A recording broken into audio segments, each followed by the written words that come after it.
अल्हम्दुलिल्लाहि रब्बिल आलमीन वल आक़िबतु लिल मुत्तक़ीन अल्हम्दुलिल्लाहि व कफ़ा व सलामुन अला इबादिहिल्लज़ीना इस्तफ़ा अम्मा बअद फ़अऊज़ु बिल्लाहि मिनश शैतानिर रजीम बिस्मिल्लाहिर रहमानिर रहीम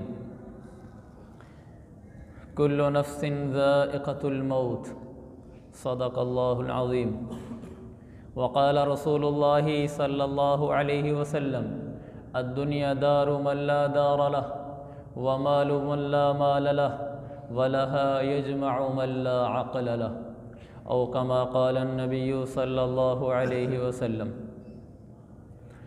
मेरे मोहतरम बुज़ुर्गों और दोस्तों, हमारा आज का इकट्ठ इस निस्बत से है कि हमारे अपने साथी उनका इंतकाल हुआ और उस पर हम सब लोग जमा हैं।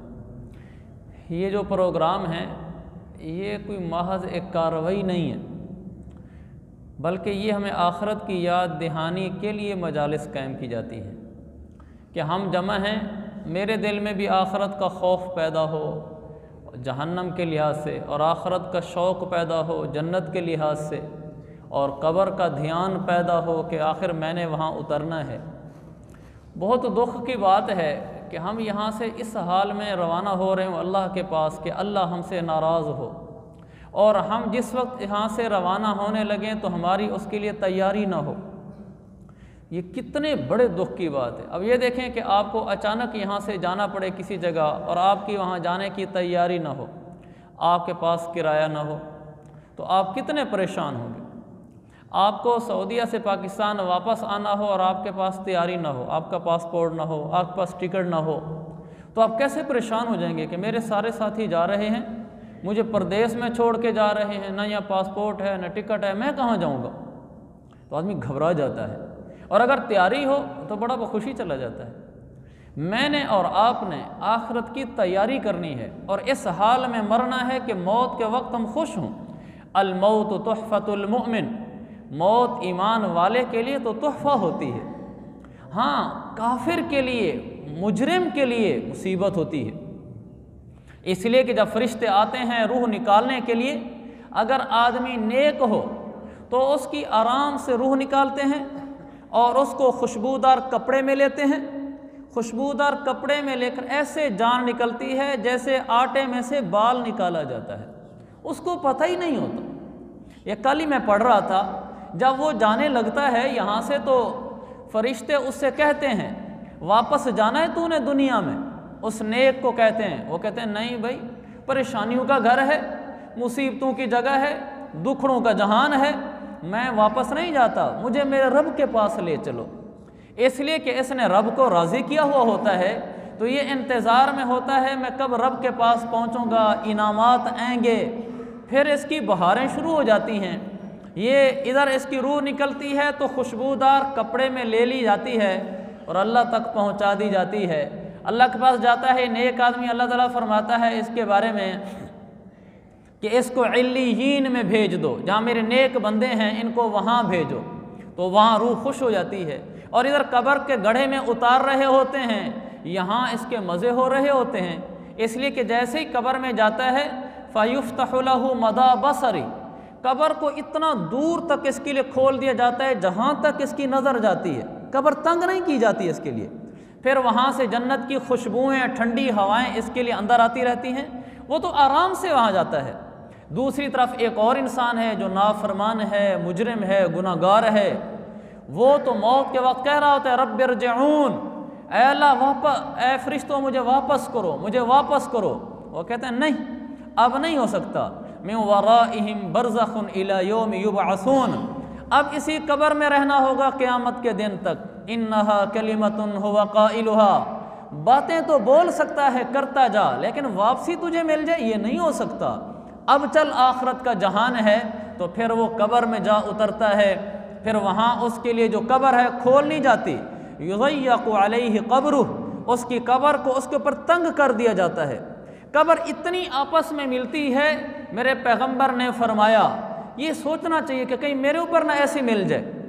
ये मरने के लिए यहाँ रहने की दुनिया है, ये जीने के लिए रहने की दुनिया नहीं है। हम दुनिया में इसलिए नहीं आए कि हमने जीना है, हम दुनिया में इसलिए आए हैं कि हमने कुछ अरसे बाद मरना है, तो उसकी तैयारी करनी है। तो कब्र में अगर मैं नाफरमान उतरा तो मेरे साथ ही हशर होगा, आप में से कोई उतरा तो उसके साथ होगा, और अगर हम नेक बनकर उतरे तो फिर वही मौजें होंगी जो मैंने बताई हैं। और अगर नाफरमान मुजरिम हुआ, जब कब्र में जाएगा तो कब्र तंग कर दी जाती, कितनी, हत्ता तख्तलिफ अज़लाउहु, उसकी पसलियाँ आपस में मिल जाती हैं। फिर अल्लाह के नबी ने ये देखें उंगलियों में उंगलियाँ ये डालकर दिखलाई, ये दाएं तरह वाली पसलियाँ मिलते मिलते यूं घुस जाती हैं, एक दूसरे के अंदर घुस जाती हैं।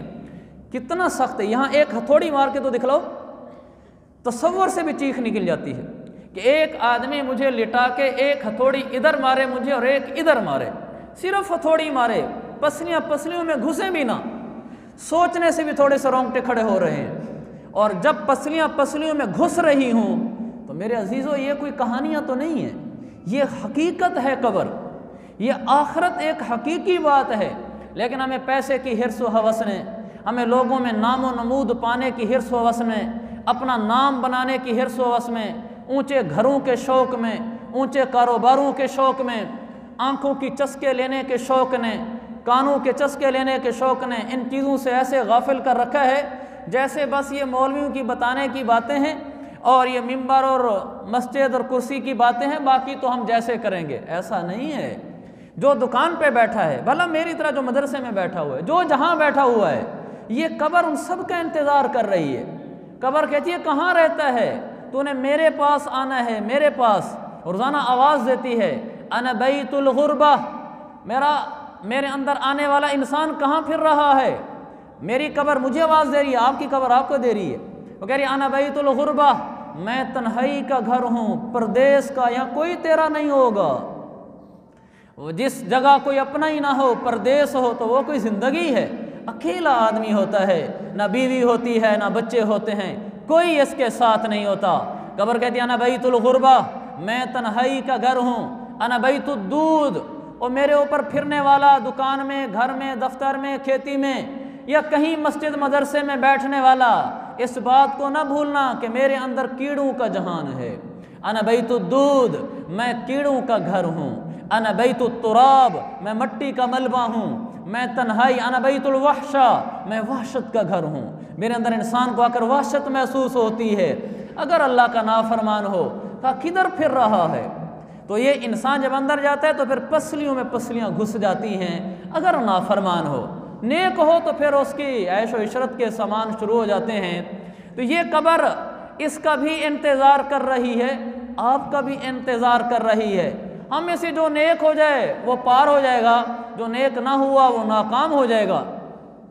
फिर मैदान माशर में इंसान उठता है तो उस दिन फिर इंसानों की आमाल के बकदर किस्में बन जाती हैं। देखो, दुनिया में लोगों की 3 कैटेगरीज हैं, हम 3 किस्मों में तकसीम शुदा हैं। एक लोग वो हैं दुनिया के लिहाज से, एक वो लोग हैं जो बड़े मालदार हैं, एक वो हैं जो मालदार हैं बस गुजारा है, एक वो हैं जो गरीब हैं। ये 3 तबके हैं हमारे दुनिया में। मरते ही जब इंसान उठेंगे एकदम तकसीम बंदी बदल जाएगी। 3 तकसीमें उस वक्त भी होंगी लेकिन वो बदली हुई होंगी। यहाँ भी हैं, कुछ लोग यहाँ सवारी पर चलते हैं, कुछ लोग आला सवारियों पर चलते हैं और कुछ लोग पैदल चलते हैं। ये हमारे यहाँ की तकसीम है। बिल्कुल यही तकसीम मरने के बाद होने वाली है। हम समझते हैं कि मरने के बाद होने वाली है, बड़ी देर है उसको। अगर मैं अभी मर गया तो मेरी तो अभी शुरू होगी। समझो, मन मात फ़क़द क़ामत क़ियामतहु, जो मर गया उसकी क़यामत तो अभी से शुरू हो गई। उसको क्या पीछे दुनिया में तुरबत पे जो मेले रहेंगे, हम तो तहे खाक अकेले रहेंगे। यहाँ दुनिया में भला मेले लगें भला जो लगें, हम तो तहे खाक अकेले रहेंगे। हमारा तो वहाँ कोई नहीं होगा, हमें क्या दुनिया में क्या हो रहा है। मैं मर गया, आप मर गए, हमारी तो क़यामत शुरू होगी है। पीछे दुनिया में मज़े हों और बाज़ार लगें और जो कुछ हों, हमें इससे कोई ज़रूरत नहीं होगी। इंसान जैसे ही उठेगा क़यामत वाले दिन 3 उसमें तकसीम हो जाएंगे। अल्लाह के नबी ने फरमाया सिनफन रुकबानन, एक वो लोग होंगे जो कब्र से लेकर मैदान माशर तक जिस चीज़ पे जाएंगे वो सवारी होगी, सवारियों पर सवार होकर जाएंगे, ये बड़े लोग हैं। दूसरा सिनफन मुशातन, ये दूसरी किस्म है जो पाँव के बल पैदल चल के जाएंगे। तीसरी सिनफन यमशून अला वजूहिहिम, जो मुंह के बल चलेंगे, मुंह नीचे होगा, टांगें ऊपर होंगी। हदीस तिरमिज़ी की। तो सहाबी ने पूछा, या रसूल अल्लाह, ये तो समझ में आता है कि सवारी पे एड़ लगाई और गए। ये वो लोग हैं जो दुनिया में मुशक्क़तें उठाते थे, दुनिया में नमाजें पढ़ते थे, दुनिया में अभी गर्मियों का रमज़ान आने वाला है, रोज़े रखते थे, दुनिया में शरीयत पर चलते थे। आदमी मर जाता है, जायदाद तकसीम करना सबसे मुश्किल काम होता है ईमान के लिहाज से, सबसे मुश्किल काम, सबसे मुश्किल काम। मरने के बाद पीछे वरसा का सही जायदाद तकसीम करना है। कितने हैं जो सही जायदाद तकसीम करते हैं? भाई बड़े बने खड़े होते हैं, बड़ा भाई कहता है कमाया सारा मैंने है, अब्बा जी के साथ मैं रहता था, तुम क्या करते थे? वो मालिक गुना बैठा होता है। जो बाकी भाई होते हैं वो तकसीम कर लेते हैं, बहनों को कहते हैं तुम्हें जहेज दिया था, तुम्हें फलां किया था, तुम्हारा फलाना खर्चा किया था, बस पूरा हो गया। यहाँ तो जो चाहे दिल चाहे कर लो। मरने के बाद ये कहानियाँ नहीं चलेंगी। मरने के बाद ला ज़ुल्मल यौम, अल्लाह फरमाता इंसाफ का दिन है, जुल्म नहीं होगा, एक एक चप्पे का हिसाब होगा। मन गसब शिब्रन मिनल अर्ज़ीन, एक बलिश्त ज़मीन भी अगर किसी ने किसी की दबा ली, अल्लाह क़यामत वाले दिन इस एक बलिश्त ज़मीन को 7 ज़मीनों तक तोक बनाकर इसके गले में डालेगा। कहा उठा, अब इसको कहाँ उठा सकेगा? कहा उठा। इतनी भारी चीज़ कहाँ उठाई जाती है? फिर कोड़े भी लगेंगे, उठवाएंगे भी सही, कितनी ज़िल्लत होगी। इसलिए कि इसने जायदाद पीछे सही तकसीम नहीं की। हमारा ये दोस्त मरहूम फौत हुआ है, मैं इनके वरसा से कहूँगा किसी आलिम मुफ्ती से इसकी जायदाद तकसीम करवाएं, जिसको जितनी मिलती है उसको उतनी दें। हम में से हर एक के रिश्तेदार फौत होते रहते हैं, उसकी जायदाद तकसीम करवाएं कि ये किसको कितनी मिलती है। जो तो सही शरीयत के मुताबिक जायदाद तकसीम करते हैं, शरीयत के अहकाम पर चलते हैं, सिनफन रुकबानन, इनके लिए सवारियाँ तैयार होंगी कब्र से उठते हुए। तो वो क्या कर रहे होंगे? एड़ लगाएंगे और चलेंगे आगे। दूसरी सिनफन मुशातन, पैदल चलने वाले लोग होंगे कि ये भी गुजारा कर ही जाएंगे। तीसरी किस्म और होगी, सिनफन यमशून अला वजूहिहिम, ये अपने चेहरे के बल चलेंगे, पाँव ऊपर और सर नीचे। तो सहाबी ने कहा कैफ यमशून अला वजूहिहिम या रसूल अल्लाह, अल्लाह के नबी ये चेहरे के बल कैसे चलेंगे? वहाँ पाँव पर तो चलना समझ में आता है। मेरे आका मदनी पैगंबर सल्लल्लाहु अलैहि वसल्लम फरमाते हैं इन्नल्लाह क़ादिरुन अला अन युमशिया अला वजूहिहिम, जो रब इनको पाँव पर चलाने पर कादिर है, वो रब इतनी ताकत रखता है कि इनको मुंह के बल चलाए, और ऐसा मुंह के बल चलाएगा। हदीस में आता है रास्ते में जा रहे होंगे और आगे कांटेदार झाड़ियाँ आएंगी, ये मुंह से ही झाड़ियों से बचेंगे। जैसे आदमी पाँव मारकर कांटेदार झाड़ी को हटाता है, ये मुंह मारेगा, कभी आंटा कांटा आंख में लगेगा, कभी मुंह में घुसेंगे कांटे। ये उसी से ऐसे करता करता क़यामत वाले दिन मैदान माशर में हिसाब के लिए पेश होगा।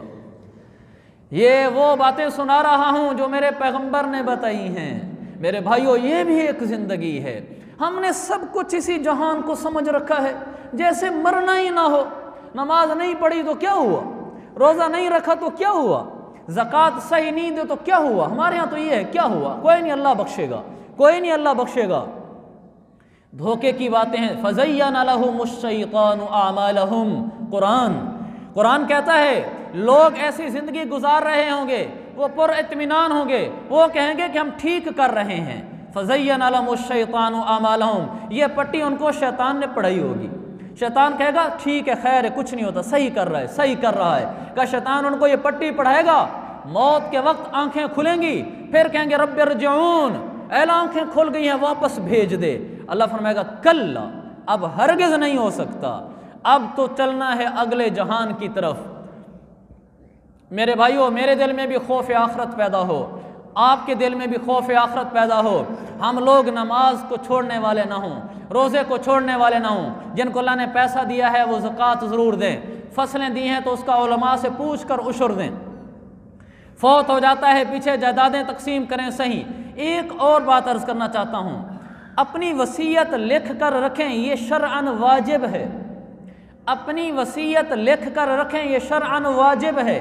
अगर किसी आदमी ने अपनी वसीयत नामा नहीं लिखा हुआ, ये गुनहगार है। इसलिए कि किसी वक्त मेरी मौत आ सकती है, मुमकिन है मैंने किसी के पैसे देने हों, मेरी बीवी, मेरे भाइयों, बच्चों को क्या पता मैंने किसका पैसा देना है। और क़यामत वाले दिन 1 दिरहम के बदले में 700 नमाजें देनी होंगी। 1 रुपया समझ लो, 1 रुपये के बदले में 700 मकबूल नमाजें देनी पड़ेंगी। तो 700 नमाजें पता नहीं हमारी मकबूल हैं भी सही या नहीं है, और 1 रुपया किसी का देना हुआ तो देना पड़ेगा। जब मैंने पीछे किसी को बताया नहीं मैंने किसका कर्जा देना है तो अदा कैसे करेंगे?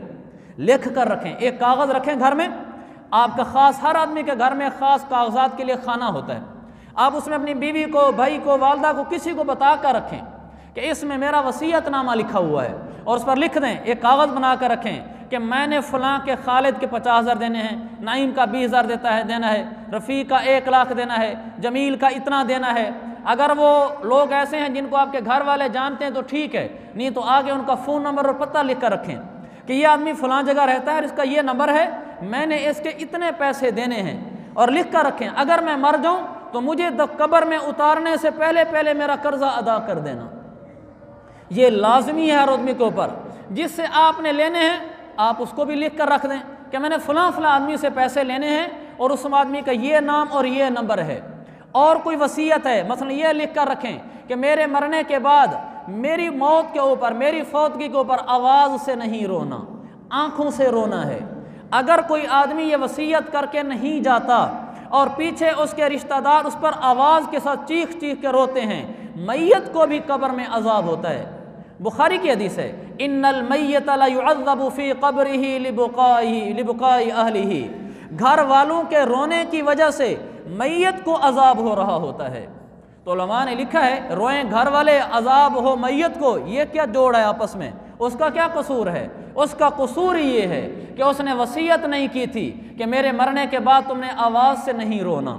हाँ, आंखों से आंसू का टपक जाना ये फितरी चीज़ है, उसको आदमी रोक नहीं सकता, लेकिन धाड़ धाड़ रोना शुरू कर देना ये इजाज़त नहीं है। अल्लाह के नबी सल्लल्लाहु अलैहि वसल्लम के साहिबजादे हज़रत इब्राहीम 18 माह की उम्र में इंतकाल कर गए। अब्दुर्रहमान इब्न औफ तशरीफ़ लाए, अल्लाह के नबी के आंखों से आंसू रवा आए। आपने कहा, हज़रत अब्दुर्रहमान ने कहा, अंत तबकी या रसूल अल्लाह, या रसूल अल्लाह आप भी रो रहे हैं, यानी आप सब्र नहीं कर रहे। आपने बहुत खूबसूरत जवाब दिया, बुखारी शरीफ के हदीस है। आपने फरमाया इन्नल ऐन तदमा वल क़ल्ब यहज़ुन, अब्दुर्रहमान आंखों से आंसू रवा है कि इंसान के बस में नहीं है, और हमदर्दी होती है। वल क़ल्ब यहज़ुन, दिल दुखों से भरा हुआ है, लेकिन ला नक़ूलु इल्ला मा यर्ज़ा रब्बुना, अब्दुर्रहमान ज़ुबान से तो हम वो बोल रहे हैं जिससे रब राज़ी है, ज़ुबान से हम ऐसा कोई बोल नहीं बोलेंगे जिससे रब नाराज़ हो जाए। हाँ, दिल बस में नहीं है, दुखी है, बेटा चला गया है, आंख बस में नहीं है कि आंसू टप टप गिर रहे हैं। यहाँ तक शरीयत ने इजाज़त भी दी और हक भी है मरने वाले का कि दुख किया जाए, लेकिन ज़ुबान से क्या बोलेंगे, क्या कहेंगे? इन्ना लिल्लाहि व इन्ना इलैहि राजिऊन। ऐ अल्लाह, इसका तर्जुमा क्या है? ऐ अल्लाह ये तेरा था, तूने बुला लिया है, हम भी तेरे हैं, एक दिन तू हमें भी बुला लेगा। अगर तूने इसको बुला लिया है, कोई हमारी चीज़ तो नहीं थी। ऐ अल्लाह तेरा था ये, तूने अपनी चीज़ को अपनी तरफ बुला लिया है, और हम भी कौन से यहाँ रहने वाले हैं, हमने भी या अल्लाह तेरे पास आ जाना है। ज़ुबान से ये बोलने हैं। दूसरा ये बोलना है अल्हम्दुलिल्लाहि अला कुल्li हाल, हर हाल में अल्लाह का शुक्र है, जिस हाल में रब रखे उसी हाल में शुक्र है।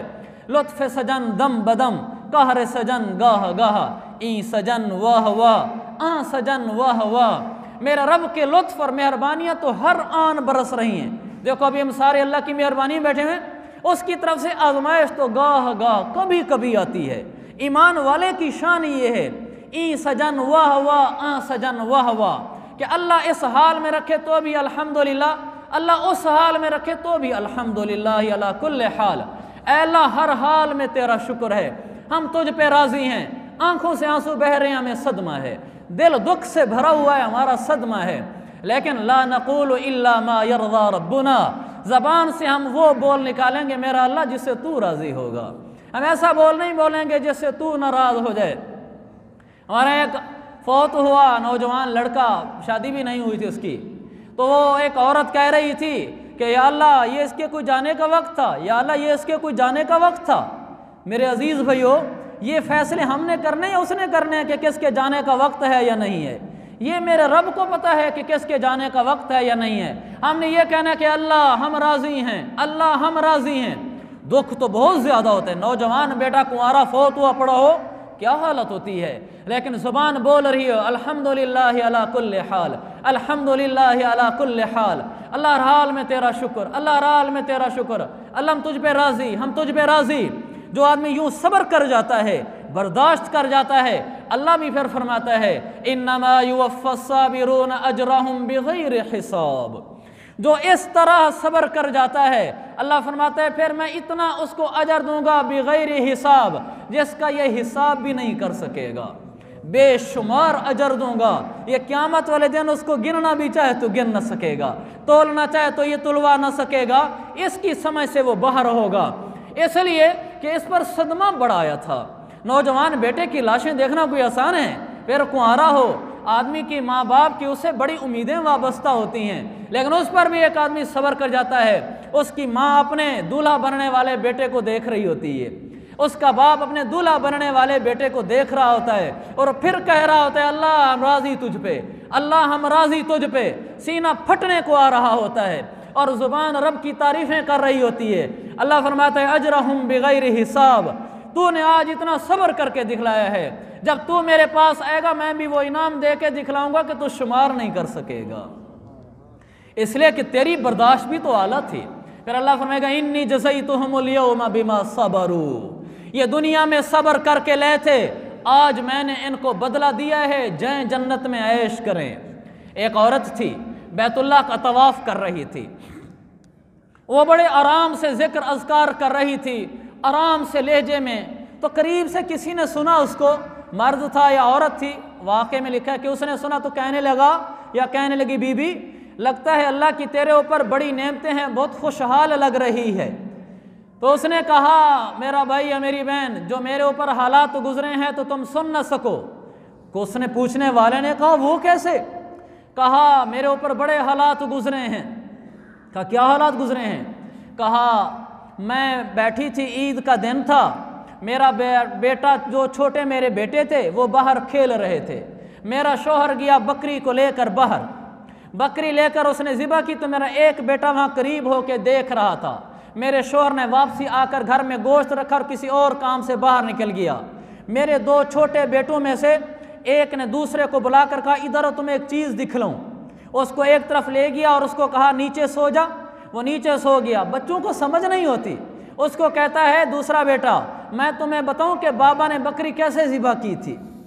तो उसने उसको नीचे रखकर छुरी फेर दी, बच्चे को क्या पता होता है, छुरी फेरी तो वो ज़िबा हो गया और वो बच्चा डर गया, बच्चा डर के भाग गया कि अब ये बाबा अम्मा मारेंगे।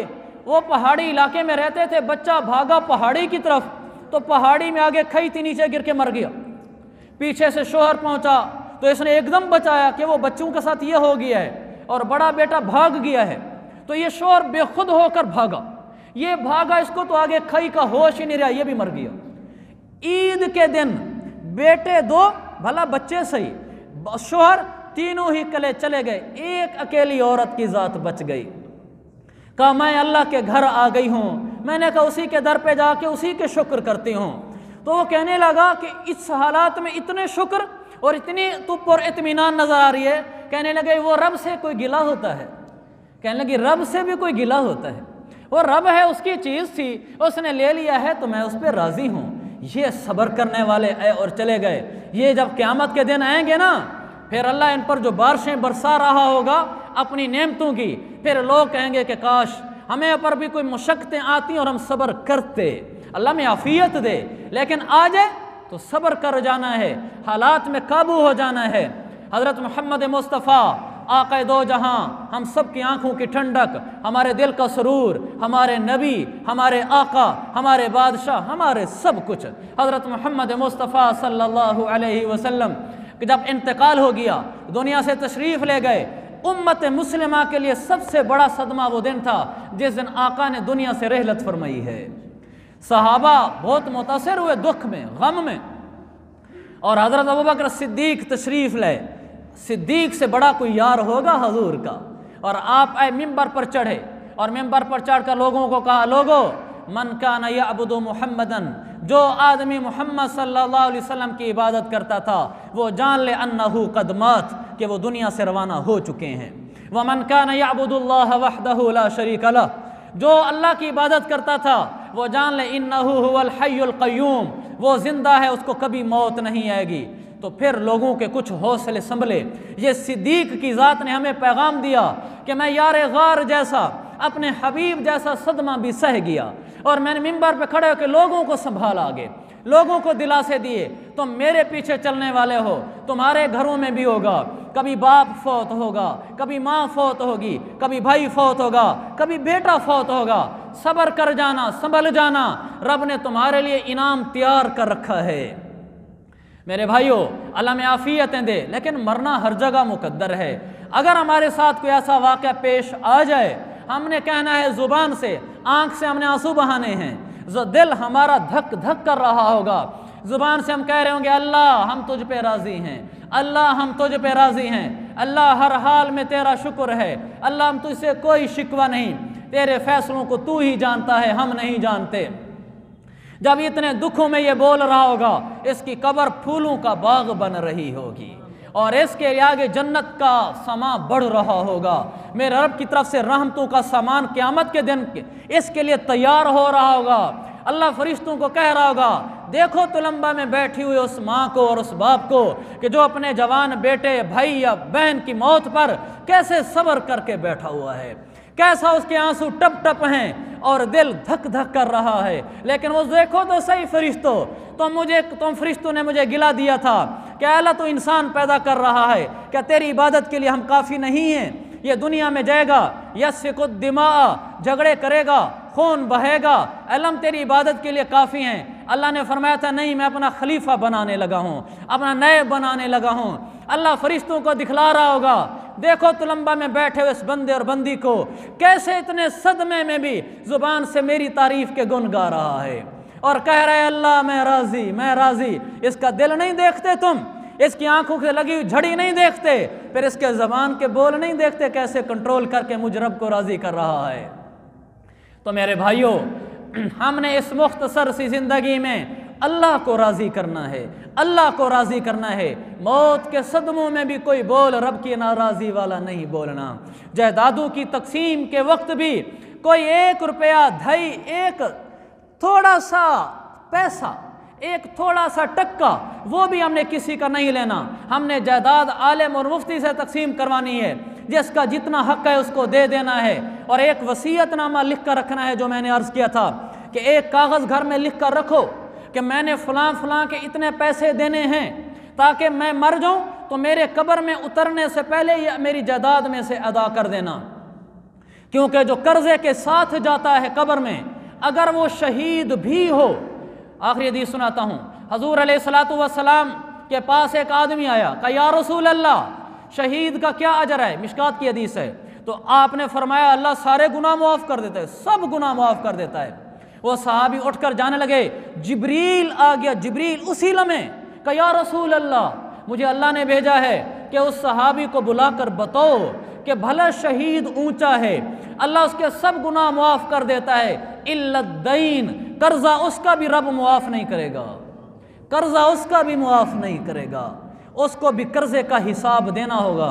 सही बुखारी की हदीस है, मेरे नबी जब किसी का जनाजा पढ़ाने लगते, कोई जनाजा आता, आप पूछते थे इसने किसी के पैसे तो नहीं देने? अगर कोई कहता था ये मकरूज है तो आप पीछे हट जाते थे, आप जनाजा नहीं पढ़ाते थे, आप किसी सहाबी को कहते थे कि तुम पढ़ा दो, या फिर कहते थे कोई इसकी जिम्मेदारी उठा ले तो फिर पढ़ा देते हैं। अगर कोई जिम्मेदारी उठा लेता कि कर्जा मैं अदा करूंगा, जैसे हमारे माशाल्लाह ये रिवाज है कि बेटे खड़े हो जाते हैं, भाई खड़े हो जाते हैं मौके पर, वे इसका कोई लेन देन हो तो हम तैयार हैं।